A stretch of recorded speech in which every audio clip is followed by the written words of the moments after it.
जय हिंद। कैसे हैं आप लोग? ठीक, बढ़िया। चलिए, आशा करते हैं आप लोग ठीक होंगे, मस्त होंगे। हम लोग इंडियन पॉलिटी या कहें इंडियन कॉन्स्टिट्यूशन पढ़ रहे हैं। हम लोग भारतीय राज्य व्यवस्था या भारतीय संविधान पढ़ रहे हैं। मतलब अच्छी तरीके से कहना तो भारतीय संविधान ही होगा। तो हम लोग क्या पढ़ रहे हैं इस समय? भारतीय संविधान पढ़ रहे हैं। भारतीय संविधान में इससे पहले हम लोग क्या देखें? इससे पहले हम लोग कॉन्स्टिट्यूशन असेंबली के बारे में देखें, संविधान सभा के बारे में देखें। संविधान सभा में हम लोग देखें कि संविधान सभा मुख्य रूप से कैबिनेट मिशन द्वारा, मतलब कैबिनेट मिशन में संविधान सभा के बारे में बातें लिखी हुई थी कि कितने सदस्य होंगे, इनका चुनाव कैसे होगा, सब बताया गया। आप लोग को याद है ना, 389 सदस्य होंगे। फिर बाद को उसको डिवाइड किया गया ब्रिटिश प्रांत में, देसी रियासतों में। ये सब के बारे में बात हुई है ना, तो आप लोग देख लेंगे ना। ठीक, प्लेलिस्ट में जाइएगा, देखिएगा। तो इसको बताया गया कि कैसे सदस्यों का निर्वाचन होगा, इसके बारे में बताया गया। फिर इसके बाद उद्देश्य प्रस्ताव के बारे में बात की गई। उद्देश्य प्रस्ताव में जितने भी प्रावधान थे, 8 प्रावधान बताए गए थे। उसमें अधिकार से संबंधित थे, देश की रक्षा से संबंधित था, अल्पसंख्यकों की सुरक्षा से संबंधित था, सभी के बारे में जो मतलब इन सब के बारे में उद्देश्य प्रस्ताव में बताया गया था। उसकी बहुत सारी बातें प्रस्तावना में भी सम्मिलित थी, जो आज हम देखेंगे। ठीक, फिर इसके बाद हम लोग देखें कि स्वतंत्रता अधिनियम आया। स्वतंत्रता अधिनियम के कारण भी संविधान सभा में परिवर्तन हुआ, क्योंकि मुस्लिम लीग क्या हुआ, पाकिस्तान का निर्माण हो गया। तो मुस्लिम लीग के बहुत सारे सदस्य कहाँ चले गए? पाकिस्तान की संविधान सभा में। तो वो भारत की संविधान सभा में क्यों बैठेंगे? तो सदस्यों की संख्या तो चेंज होगी ना। ठीक, इसके बारे में बात किया गया था।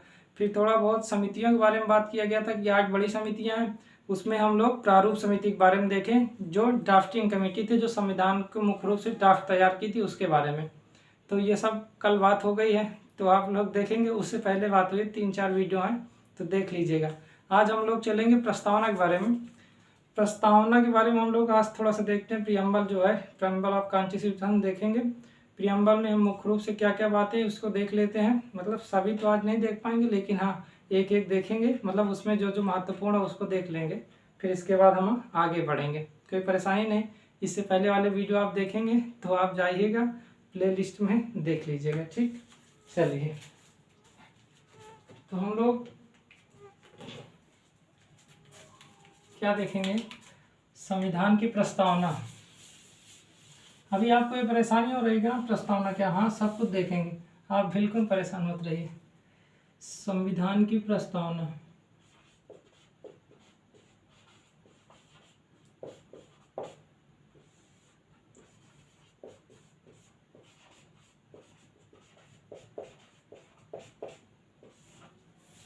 जिसे कहें कि क्या कह सकते हैं,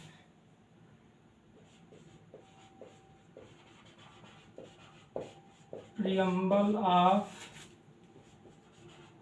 द कॉन्स्टिट्यूशन। ठीक है, प्रियम्बल ऑफ द कॉन्स्टिट्यूशन, संविधान की प्रस्तावना।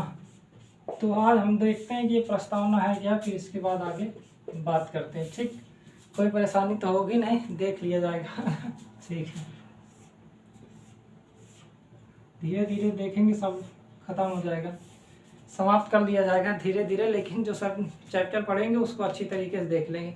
तो प्रस्तावना है क्या? सबसे पहली बात तो ये, तो प्रस्तावना क्या है? प्रस्तावना मुख्य रूप से अगर आप संविधान देखेंगे, संविधान आगे हम लोग पढ़ेंगे कि मूल अधिकार पढ़ेंगे, नीति निर्देशक तत्व पढ़ेंगे, संघ एवं राज्य क्षेत्र पढ़ेंगे। फिर इसके बाद कई सारे न्याय पढ़ेंगे हम लोग, सुप्रीम कोर्ट पढ़ेंगे, हाई कोर्ट पढ़ेंगे, संसद पढ़ेंगे। ये सब के बारे में हम लोग जब देखेंगे तो इससे क्या होता है, इससे हम जो संविधान की जो सारी बातें पूरे संविधान में लिखी हुई हैं, तो उसका जो छोटा सा प्रारूप देखना हो कि हमारा संविधान किस तरह का है, तो हम लोग प्रियम्बल में देख सकते हैं। ठीक, तो प्रियम्बल क्या है? प्रियम्बल मुख्य रूप से संविधान की भूमिका की तरह देख सकते हैं। ठीक, कि संविधान, प्रस्तावना क्या है? प्रस्तावना संविधान की भूमिका या परिचय पत्र के रूप में है। ठीक, कोई दिक्कत नहीं।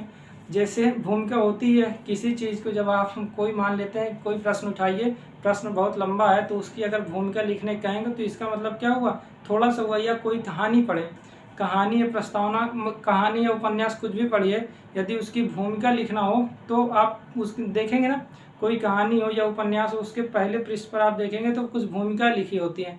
तो वो क्या होता है, उस पूरी कहानी का सार मुख्य रूप से बता देता है। उसी प्रकार क्या है, प्रस्तावना क्या है? संविधान का एक प्रकार से भूमिका है या परिचय पत्र है। कोई दिक्कत नहीं। कि अगर आप संविधान का दृष्टिकोण क्या है, दर्शन क्या है, इसको देखना हो तो हम लोग प्रस्तावना को देख सकते हैं। तो प्रस्तावना क्या है? प्रस्तावना कुछ नहीं, प्रस्तावना क्या है? संविधान का एक भूमिका है, संविधान की भूमिका है या संविधान का परिचय पत्र है। कोई दिक्कत तो नहीं, इतना लिख लेंगे, ठीक है। इसको लिख लीजिएगा आप लोग। संविधान प्रस्तावना क्या? प्रस्तावना संविधान की भूमिका या परिचय पत्र है, ठीक। मुख्य रूप से क्या करता है, अगर संविधान का दर्शन देखना हो कि संविधान का दृष्टिकोण क्या है, जैसे न्याय देने का काम संविधान कर रहा है, समानता की बात कर रहा है, स्वतंत्रता की बात कर रहा है, बंधुत्व मतलब भाईचारे की बात कर रहा है, तो ये सब चीज़ के बारे में कहाँ बताया गया? संविधान में बताया गया है। तो ये सब क्या है, अगर इन सब के बारे में ये एक मूल्य है और इन मूल्यों को कहाँ देखना हो, यदि देखना होगा तो प्रस्तावना में आसानी से हम लोग देख सकते हैं, ठीक है। कोई दिक्कत नहीं, ठीक। तो थोड़ा सा लिखें, क्या लिखेंगे? संविधान क्या है, पर ये प्रस्तावना क्या है? प्रस्तावना क्या? संविधान की भूमिका है, संविधान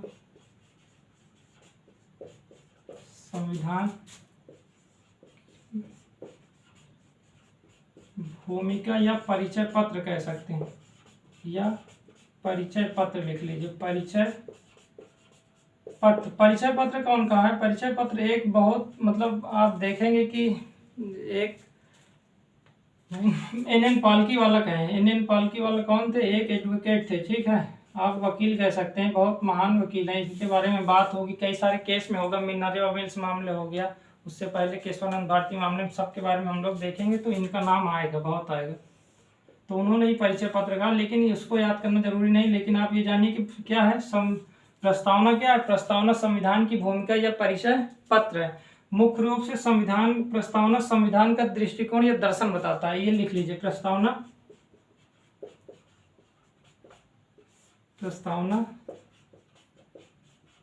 संविधान का दर्शन बताता है, ठीक है। दर्शन का मतलब हो गया फिलॉसफी हो गया या दृष्टिकोण हो गया। हर व्यक्ति का दर्शन होता है, दर्शन का मतलब एक प्रकार से दृष्टिकोण ही मान लीजिए, ठीक। यहाँ फिलॉसफी के संबंध में है कि क्या है, दर्शन क्या है, एक प्रकार प्रस्तावना संविधान का दर्शन है या फिलॉसफी। अगर आपको देखना हो कि महत्वपूर्ण बातें कहाँ हैं तो आप प्रस्तावना देख लेंगे तो समझ में आ जाएगा कि हमारा संविधान किस बेसिस पर चल रहा है, ठीक है, ठीक। तो प्रियम्बल के बारे में ये दोनों बात लिख लीजिए। अब हम लोग क्या करते हैं, थोड़ा सा हम प्रियम्बल देख लेते हैं, क्या क्या बातें लिखी हुई है। आपको लिखना नहीं है उसको केवल देखना है या सुनना है, कि उसे लिखना नहीं है। अभी देख लेते हैं, पहले इतना लिख लिए हैं, ठीक। जो भी बताया जाएगा उसको लिखिएगा नहीं, क्या क्या लिखना है हम लोग बात करते ही जाएंगे। जो नहीं लिखना होगा उसके बारे में बता दिया जाएगा, और सभी बातें तो लिखनी ही है। तो हम लोग देखते हैं कि संविधान में पहले क्या है, प्रस्तावना में लिखा क्या है। सबसे पहली बात तो यही हुआ कि प्रस्तावना में क्या लिखा हुआ है, इसको देख लेते हैं। तो प्रस्तावना समझ में आया। प्रस्तावना क्या है? प्रस्तावना संविधान की भूमिका, इतना याद रखेंगे। दूसरा, अगर संविधान का दृष्टिकोण देखना हो, दर्शन देखना हो, तो प्रस्तावना को उठा लेंगे तो वहाँ दिख जाएगा। ये दो बातें लिखवाई गई है, इसको लिख लीजिएगा। अब आगे लिखना नहीं है, केवल सुनना है, ठीक। प्रस्तावना में पूरी बातें क्या लिखी हुई इसको थोड़ा देख लेते हैं, फिर इसके बाद उसमें जो जो भी महत्वपूर्ण के मतलब शब्दावलियां होंगे उनके बारे में उनका अर्थ जान लेंगे तो प्रस्तावना पूरी तरीके से समझ में आ जाएगी, ठीक। तो इसमें क्या लिखा गया है, हम भारत के लोग, हम भारत के लोग भारत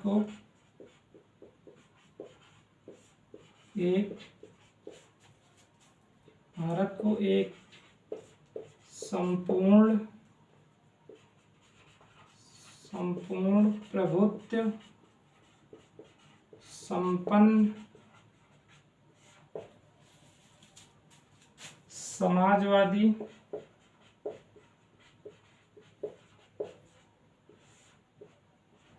पंथनिरपेक्ष या धर्मनिरपेक्ष पंथनिरपेक्ष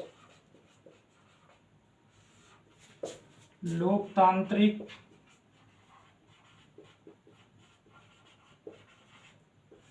गणराज्य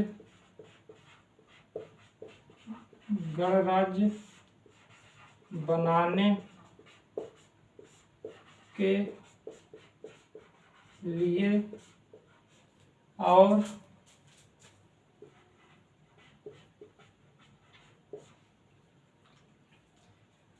और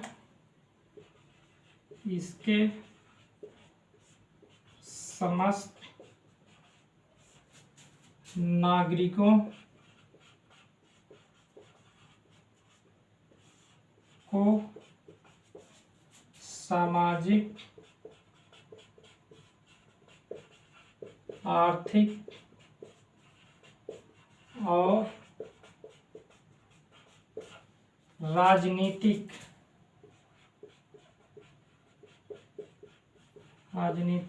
न्याय,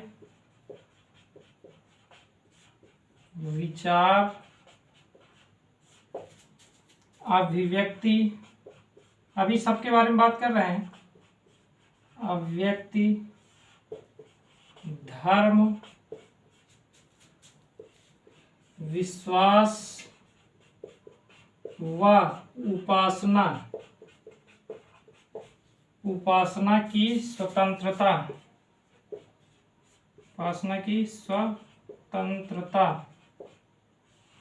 ठीक, प्रतिष्ठा और अवसर की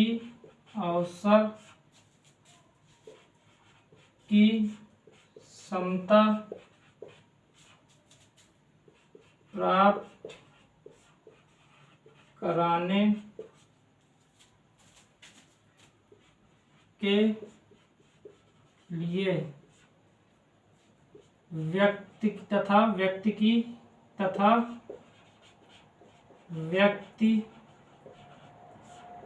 की गरिमा और राष्ट्र की एकता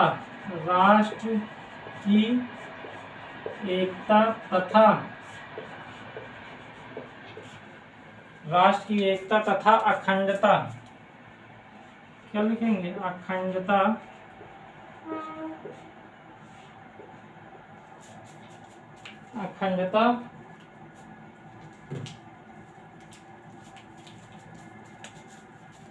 ठीक, अखंडता सुनिश्चित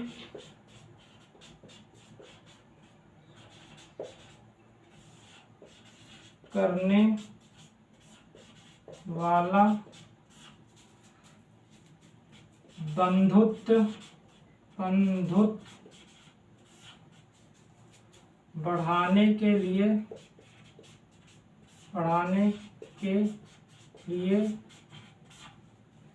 आज 26 नवंबर 1949 को इद्दत द्वारा हम संविधान को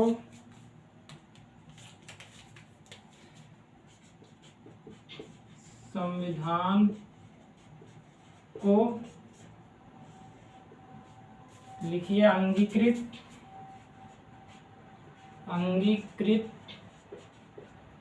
लिखिए नहीं, अंगीकृत अधिनियमित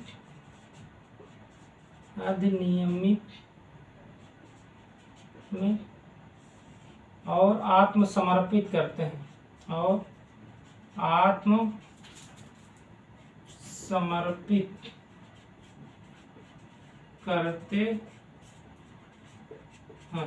ठीक है।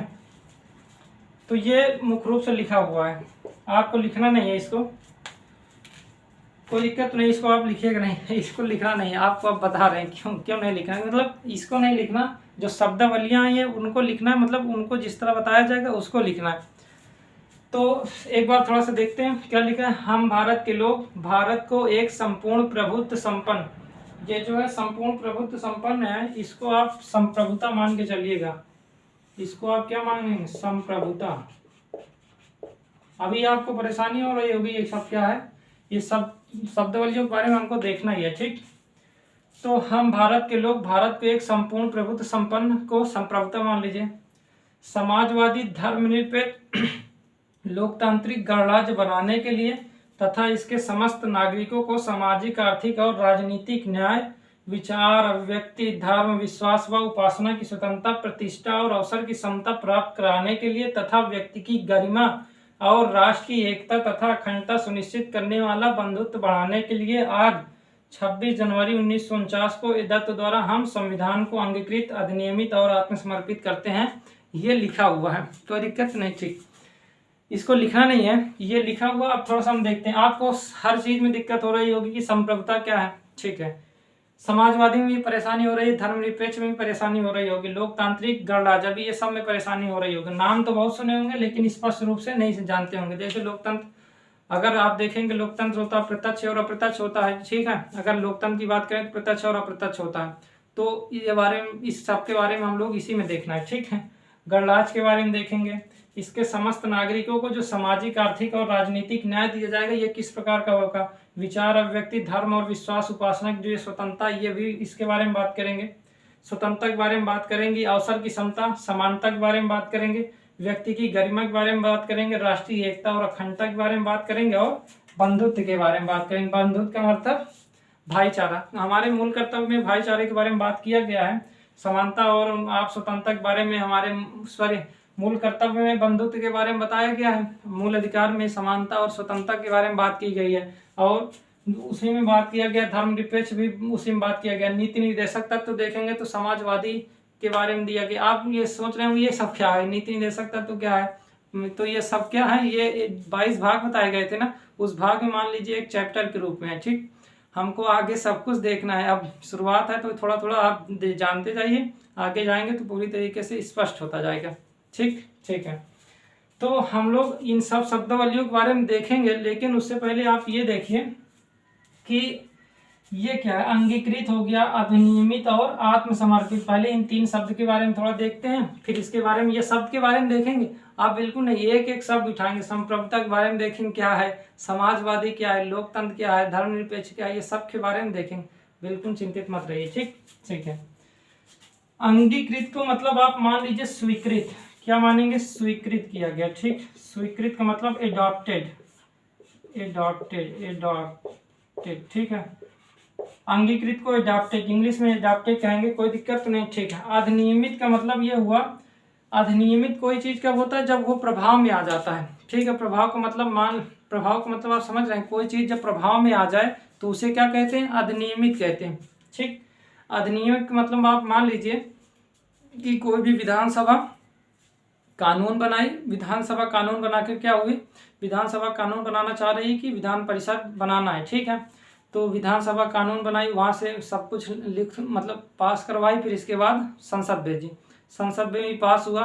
मतलब अगर विधान परिषद बनाना है तो केवल विधानसभा नहीं बना सकती, तो वहाँ से केंद्र सरकार की भी उसमें भूमिका होती है। मान लेते हैं केंद्र सरकार भी अप्रूवल कर दी, दोनों जगह हो गया, तो उसमें ये कहा गया कि विधान परिषद बनेगा, तो वो क्या हो गया, अधिनियमित हो गया। ठीक है, क्योंकि अब वो प्रभाव में आ जाएगा। जैसे ही वो विधान परिषद बनेगा, इसका मतलब क्या हुआ, वो प्रभाव में आ गया।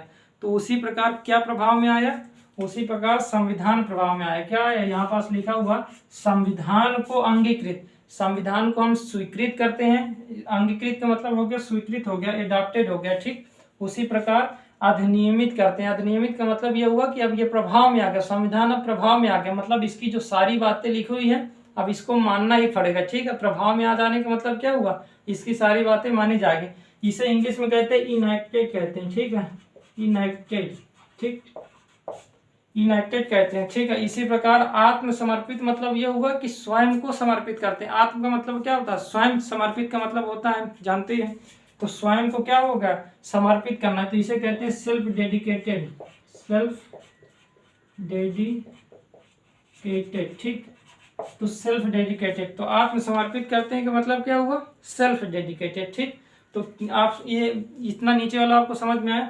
संविधान को अंगीकृत करते हैं, क्या करते हैं, अंगीकृत करते हैं, इसका मतलब क्या हुआ, स्वीकृत करते हैं, एडॉप्टेड करते हैं कि आप संविधान क्या हो गया, स्वीकृत हो गया। स्वीकृत का मतलब यह हुआ सभी लोग, जितने भी संविधान सभा में सदस्य थे, कितने थे, कल बताया गया था आपको, 299 सदस्य थे। ठीक है, 299 सदस्य थे, लेकिन 26 तारीख को, 26 नवंबर को सभी लोग नहीं आए थे, उसमें केवल 284 सदस्य आए थे। 284 सदस्य आए थे, उन्होंने सब लोग क्या किया, हस्ताक्षर किया। और इसके बाद क्या हुआ, 26 नवंबर 1949 को संविधान लागू हुआ। तो जो प्रस्तावना है, जब संविधान लागू हुआ तभी प्रस्तावना भी उसी दिन लागू हुआ, मतलब लागू हुआ। क्यों लागू हुआ, देखिए इसमें जितनी भी बातें हैं, संप्रभुता हो, लोकतंत्र हो, धर्मनिरपेक्ष, समाजवादी, ये जितने भी शब्द हैं, इन सब के बारे में चर्चा पहले ही हो चुकी थी। संविधान सभा में इन सब के बारे में पहले चर्चा हो चुकी थी, उसके बाद प्रस्तावना बनाया गया था। प्रस्तावना पहले नहीं बनाया गया था, प्रस्तावना सबसे बाद में बना था, क्योंकि सारी बातें कहाँ सम्मिलित हो गई हैं, संविधान में सम्मिलित हो गई। जैसे धर्मनिरपेक्ष के बारे में बात करेंगे, धर्मनिरपेक्ष आप देखेंगे 25 से अनुच्छेद 25 से लेकर 28 तक उसमें धर्मनिरपेक्ष के बारे में बात कही गई है।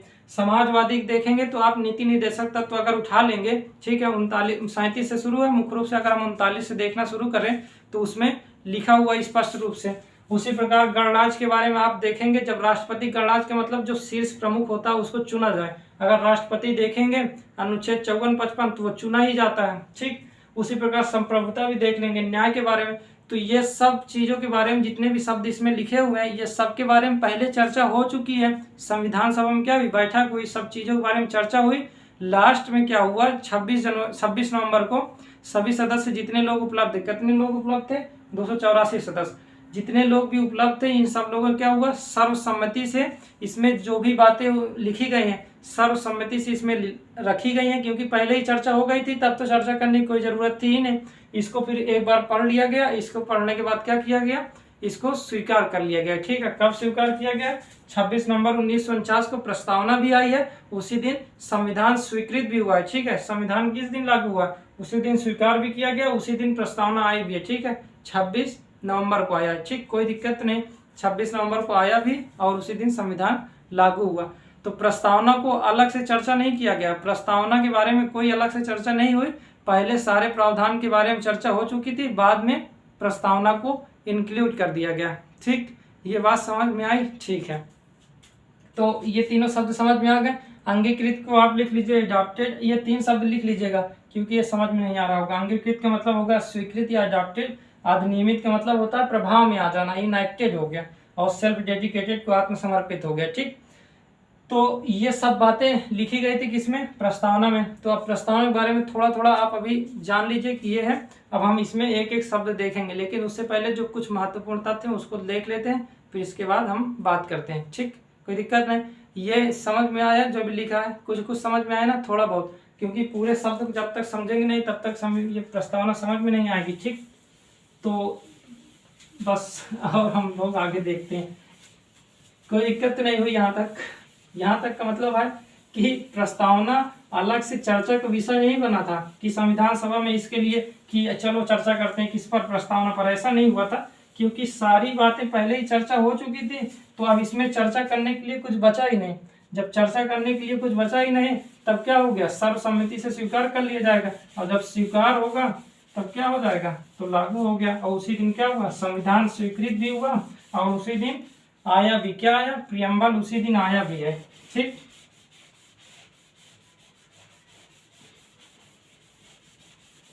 ठीक है, इतनी बातें समझ में आई, ठीक। अब थोड़ा सा हम लोग क्या करते हैं,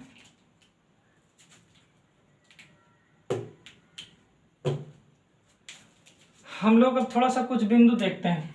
तो इतना जो भी लिखा गया था इसको आप लोग को लिखना नहीं था।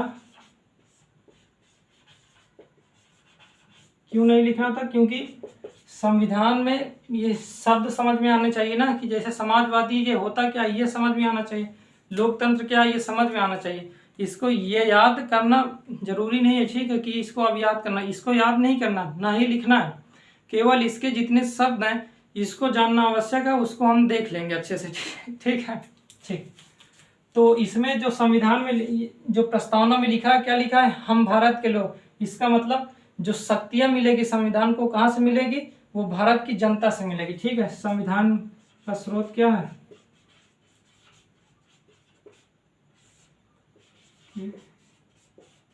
शक्ति का स्रोत क्या है, तो भारत की जनता है। पहले ही लिख दिया गया था, हम भारत के लोग, भारत के लोग, हम भारत के लोग, भारत को एक संपूर्ण, तो कौन कर रहा है, भारत के लोग कर रहे हैं। तो क्या हुआ, भारत की जो जनता है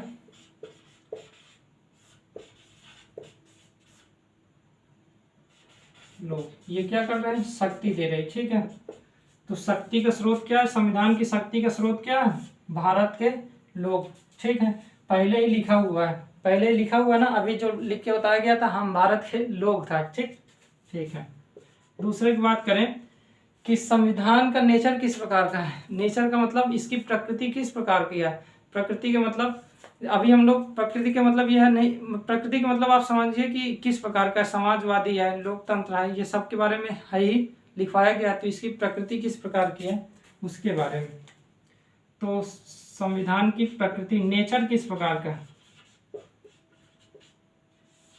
संविधान ऐसा नहीं, देखे संविधान हर देश में होता है। संविधान का मतलब होता है कि कानून का दस्तावेज होता है। कानून का कोई भी दस्तावेज होगा तो हर कोई इंस्टीट्यूट होगी, कोई संस्था होगी, तो उसका भी तो संविधान होगा।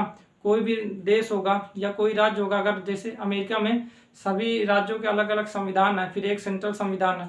तो आप ये बताइए, सब राज्यों के संविधान है, इसका मतलब क्या हुआ, संविधान एक दस्तावेज है। ये जरूरी नहीं कि देश के लिए हो या किसी संस्था के लिए भी हो सकता है, वहां भी कुछ नियम कानून होंगे तो उसे संविधान कह सकते हैं, ठीक। तो देश को चलाने के लिए जो संविधान बना है तो वो तो इसी के बारे में है, ठीक, कि देश को चलाने के लिए कुछ मूलभूत नियम की आवश्यकता पड़ी होगी, उसको संविधान में बात कर दिया गया। देखिए मुख्य मुख्य बातें संविधान में सम्मिलित कर दिया है, बाकी इसमें क्या कर दिया गया है, मुख्य बातें सम्मिलित कर दिया कि ऐसा होगा ऐसा होगा। इसके बाद सारी बातें ये कह दी गई कि संसद कानून बनाएगी, कुछ विषय में संसद बनाएगी, कुछ विषय में संसद या विधान परिषद बनाएगी, विधान मंडल बनाएगी, जो विधानसभा बनाएगी, ठीक। ज्यादातर ये कह दिया गया कि संविधान के बारे में जो भी मूलभूत आवश्यकताएं थी कि देश चलाने के लिए जो भी मूलभूत चाहिए, प्रावधान चाहिए, प्रोविजन चाहिए, जो रूल चाहिए, नियम चाहिए, ठीक है, उसके बारे में कहाँ बात कर दी गई, संविधान में बात कर दी गई। लेकिन जो बाकी बातें थी, क्योंकि अगर सब बातें लिखेंगे तो संविधान जो 395 ऐसे अनुच्छेद हैं तो वो तो हजारों में पहुंचेगा।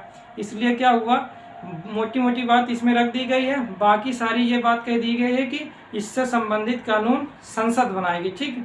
तो उससे संबंध, जैसे नागरिकता के बारे में कुछ मोटी मोटी बात कर दी गई है, फिर इसके बाद ये अधिकार दे गया कि आगे के कानून कौन बनाएगी, संसद बनाएगी।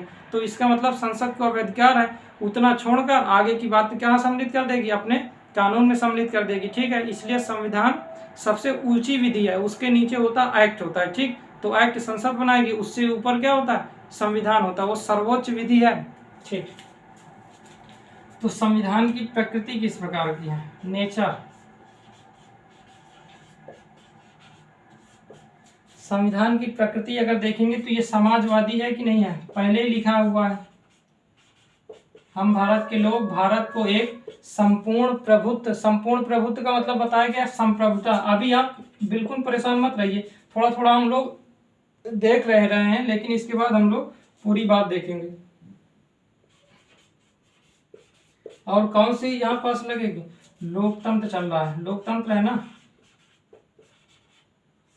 समाजवादी, पंथनिरपेक्ष, धर्मनिरपेक्ष, ठीक।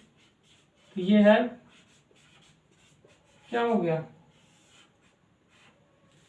ये है प्रकृति की, समाजवादी प्रकृति का होगा।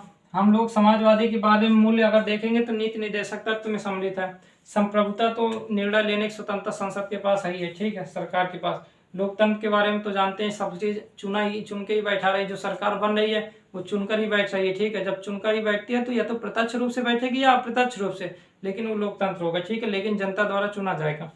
धर्मनिरपेक्ष का मतलब ये होगा कि सरकार किसी भी धर्म में हस्तक्षेप नहीं करेगी, सरकार सभी क्या करेगी, जो सरकार का मतलब हो गया राष्ट्र हो गया, वो क्या करेगी, सभी धर्म को समान रूप से संरक्षण अगर देगी तो देगी, या तो किसी धर्म में हस्तक्षेप नहीं कर दे। इसका मतलब सभी धर्म को समरूप या सद्भाव के रूप से या समभाव के रूप से देखेगी, ठीक है। समभाव का मतलब ये हो गया सभी धर्म को अपने धर्म के जैसे मानना या सभी धर्म को समान के रूप में मानना, ठीक ठीक है।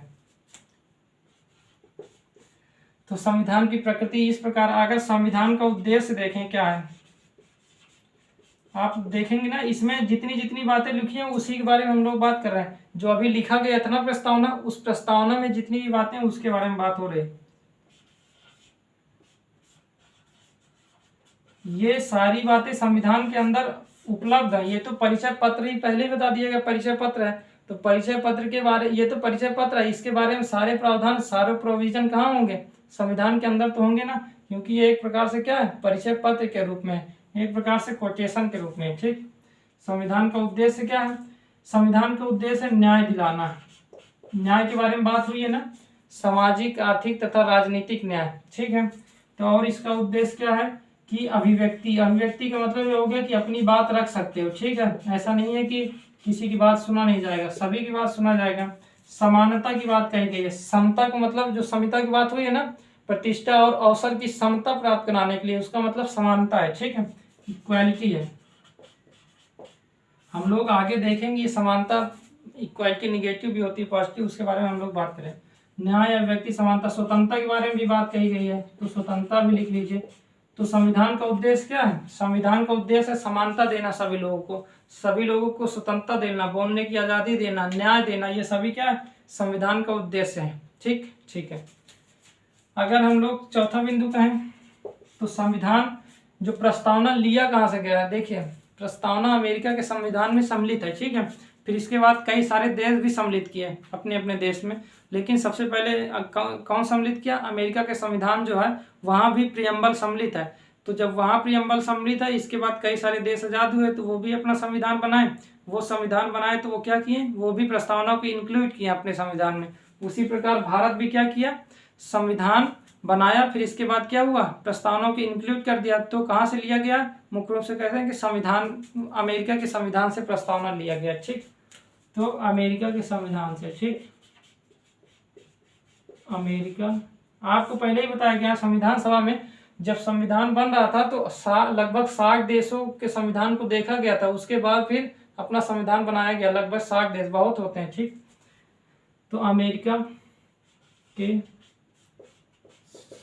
संविधान से, इसका मतलब उसी तरह लिखा गया। अब ये मत कह दिए अमेरिका के संविधान जो वहाँ के प्रस्तावना उसी को पूरा उठा ली गया, ऐसा नहीं है। जो भारत का संविधान होगा उसकी मुख्य बातें हैं, लेकिन उस तरह प्रस्तावना इसमें भी सम्मिलित किया गया। इसका मतलब ये हुआ प्रस्ताव सम्मिलित लिया गया है कि इसका मतलब आप ये मत समझ लीजिएगा कि वहाँ की प्रस्तावना उठाकर पूरा यहाँ छाप दिया गया, ऐसा नहीं है, ठीक, ठीक।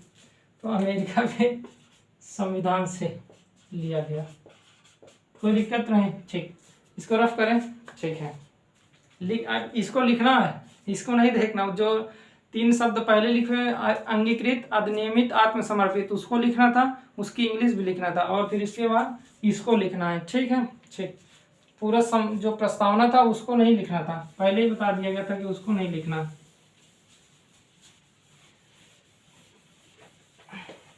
अब थोड़ा क्या करते हैं, एक बिंदु और लिखिए कि संविधान लागू कब हुआ। तो 5वां बिंदु, संविधान, उसमें तारीख भी तो लिखी हुई है ना, संविधान कब लागू हुआ।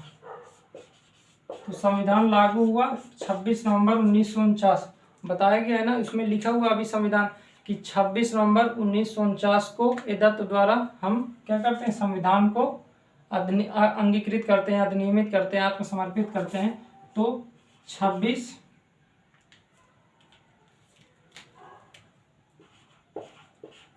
नवंबर 1949, ठीक। इसके बाद आप अगर लिखेंगे कि 3 शब्द जोड़े गए थे, अभी लिख लीजिए, ये तीनों शब्द आप लिख लीजिए कि प्रस्तावना में 3 शब्द अभी तक जोड़े गए हैं, उसको लिख लीजिए। क्या होता है, फिर से बता रहे हैं क्या होता है, इनके बारे में हमको देखना ही है, तो आप लोग परेशान मत रहिए, ठीक। तो संविधान में आप क्या लिखेंगे कि 3 शब्द जोड़े गए, ठीक है। संविधान प्रस्तावना में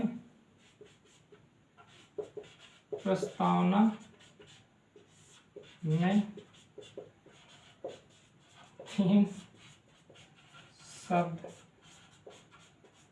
जोड़े गए।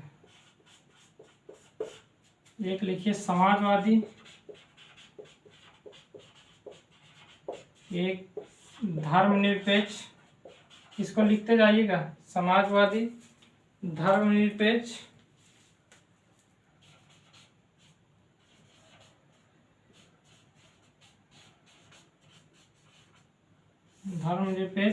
और एक है अखंडता।